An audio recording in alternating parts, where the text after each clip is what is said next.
Good afternoon, everybody. Welcome back to Tarps Off.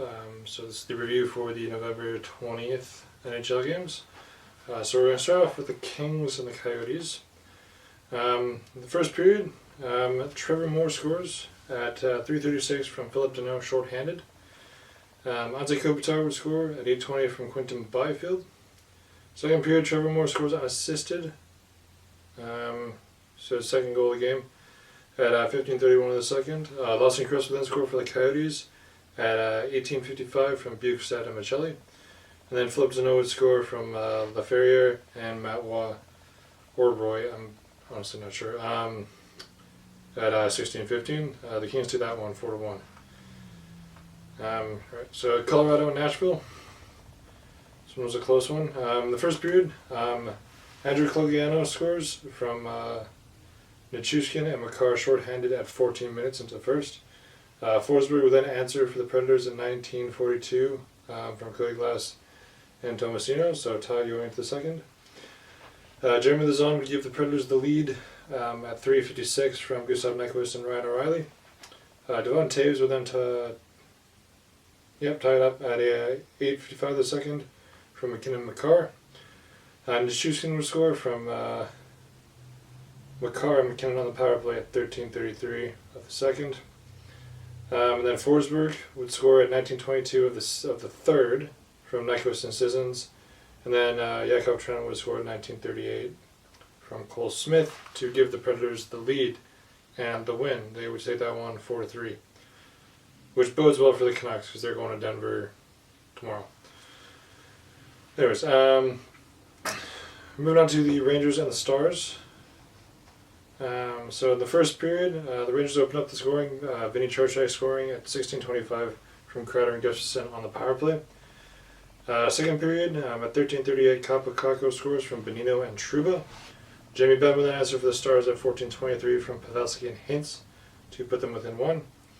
Pavelski would then tie it up 1 minute and 1 second into the third from Heiskanen and Hintz. Marchman would give the Stars a lead at 7:06 from Wyatt Johnson and Matt Duchene on the power play. Sagan would extend the lead at 8:24 from Mason Marchman. Sam Steele would score at 16:30 unassisted into the empty net. Rupe Hintz would then score at 17:04 from Tyler Sagan, also into the empty net. And then Barclay Goodrow would score at 19:44 from Braden Schneider and Jacob Trouba. Fortunately for them, the Stars take it 6-3. Big explosion in the third. Alright, Panthers and Oilers, one of my favorite games of the night. You know I don't like the Oilers. Anyways, first period, Connor McDavid scores at 5:59 from Leon Draisaitl and Evan Bouchard. This is Florida and Edmonton, by the way. Don't think I said that. 9 minutes in, Evander Kane scores from Derek Ryan and Ryan McLeod. At 10:36, Carter Verhaeghe would score from Sam Reinhart on the power play to put the Panthers within one. Mikko Mikkola would even the score from Kevin Stetland at 15:53 the first. Connor McDavid would score his second of the game 5 minutes into the second on a penalty shot, obviously unassisted. 6 minutes and 8 seconds into the second, Mikko Mikkola would tie it again from Carter Verhaeghe, and then Kevin Stenlund would give the Panthers the lead at 13:42 from Lister Ryan. Third period, Sam Bennett would score into the empty net at 19:17 from Kevin Stenlund and Gustav Forsling, and the Panthers take that one 5-3. So the Oilers drop again. Alright, Tampa Bay and Boston. So in the first period, Tanner Jeannot scores for the Lightning at 6:39 to open the scoring from Tyler Mott, former Canuck. Love the guy, would get a jersey if I could find one. And then Boston scores, Pavel Zacha scoring from Pastrnak and Marchand at 9:55. Second period at 19:30, Nick Paul would score on the power play from Sergachev and Stamkos. He's become a big contributor for them since 2 years ago. Whenever they were playing in the 2022 Stanley Cup playoffs, he was big for them. He's signed for them and he's doing well. Third period, At 6:26, Pastrnak scores from Mason Lohrey and Charlie McAvoy. At 17:47, Boston scores again. Beecher from Heinen. And then at 18:44, Tampa scores. Austin Watson from Chiarelli and Perbix. Coyle would then score from JVR at 16:09 for the Bruins. And then Stamkos ties it up at 19:55 from Kucherov and Hagel. And then 1 minute and 19 seconds into overtime, Hagel scores from Hedman. And the Tampa Bay Lightning take that one 5-4. If it's not in overtime, then I'm wrong. It just says, no, yeah, it should be overtime. Okay. Perhaps being a bit weird. Anyways, Flames and Kraken. Right, first period, the Flames score. Elias Lindholm scores his fourth at 1:16 from Rasmus Andersson and Kenzie Weegar. Vince Dunn would answer for the Seattle Kraken at 8:42 from Alex Wennberg. Huberdeau would then score at 11:40 from Anderson and Kadri on the power play. Second period, at 8:21, Jordan Eberle scores from Vince Dunn and Yanni Gourde.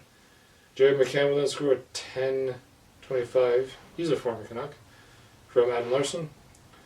And third period, Mangiapane scores to tie it up at 15:53 from Noah Hanifin and Chris Tanev, also a former Canuck. And then Anderson scores into overtime at 3:28 from Backlund and Huberdeau. Flames take that one 4-3 in overtime. Alright, Vancouver and San Jose. So this is not a 10-1 game. That was an anomaly. It's kind of cool. The Invictus Games, founded and patroned by Prince Harry, Duke of Sussex, is home to Vancouver. So he was out there dropping the puck. And also his wife Meghan Markle was there as well. Anyways, first period, no scoring. Second period, Quinn Hughes snipes one in at 13:07 from Hoaglander and Beauvillier. In 19:59, Sam Lafferty scores from Teddy Bluger shorthanded. So that's Bluger's first point as a Canuck. The shorthanded, the Canucks got a 5-minute major called against them. Niels Höglander got fined $2,900. Or just $2,900 for slew footing. On who was it?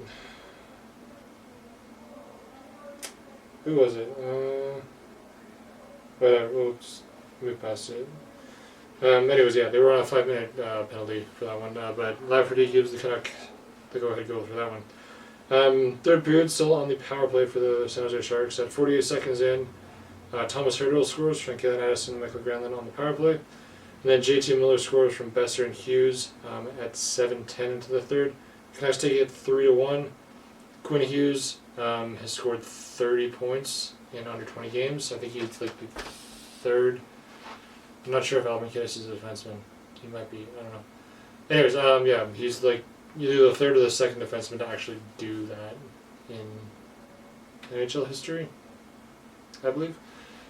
Yeah, so because obviously Bobby Orr didn't play for the Canucks. Yeah, so let's say national history. Anyways, that's gonna be it for me today. Hit like if you like the video, subscribe if you feel like it, and I'll see you guys next time. There isn't gonna be a review tomorrow because there's no games today. But I'll see you for the next review when it happens. Anyways, adios.